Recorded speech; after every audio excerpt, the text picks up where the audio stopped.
आज माईने माझा सत्कार केला त्यामुळे मला आज खूप आनंद झाला. एवढे मोठे कॅबिनेटमध्ये कधीच माझा सत्कार झाला, पहिल्यांदाच झाला, म्हणून मला खूप आनंद झाला. तुझ्या कार्यक्रम येऊन मी काहीतरी मिळवलं असं मला वाटलं.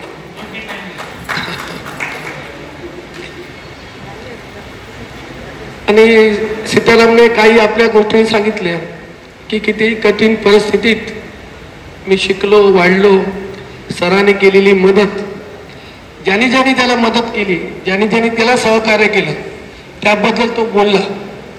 पण त्यांनी ज्यांना सहकार्य केलं, सीतारामने ज्यांना मदत केली, ज्या मोठे आहेत त्याबद्दल तो बोलला नाही. याचा त्याचा खरा मोठेपणा दिसून येतो.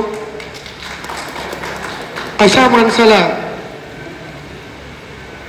समाज कायम आपल्या समाज त्याच्या पाठीशी राहतो. मला सकाळी 10 वाजता निलेश राणे साहेबांचा फोन आला. मी रत्नागिरीत कार्यक्रम असल्यामुळे संध्याकाळी 5 वाजता मी येऊ शकत नाही. सीताराम काय म्हणेल, सीतारामला काय वाटेल.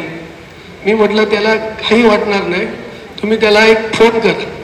मला वाटतं मी काय विचारलं नाही सीतारामला, साहेबांनी फोन केला असेल. आणि सीतारामला उद्या भेटण्यासाठी, आजचा रत्नागिरीचा कार्यक्रम आटपून उद्या भेटण्यासाठी साहेब त्याच्या ऑफिसला येतात.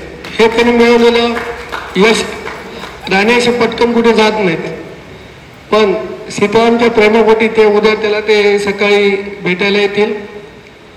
भाईने केलेलं कार्य मग असे सांगितलं, पण भाईंचं कार्य मी त्यांच्या आता जाऊन पाहिलं. जास्त महिने जरी झाले नसतील तरी अनुभव आमच्या पाठीशी दांडगा असल्यामुळे ते काम करतात पण बोलत नाहीत आणि त्याचा मोठेपणा घेत नाहीत.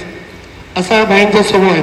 काल मी नगरपालिकेत सहज गेलो होतो तर आंबोली, गेळे, चौकील येथील शेतकऱ्यांना बोलून त्यांचा जो प्रश्न आहे तो सोडवण्यासाठी त्यांनी सगळ्या अधिकाऱ्यांची मीटिंग लावलेली होती.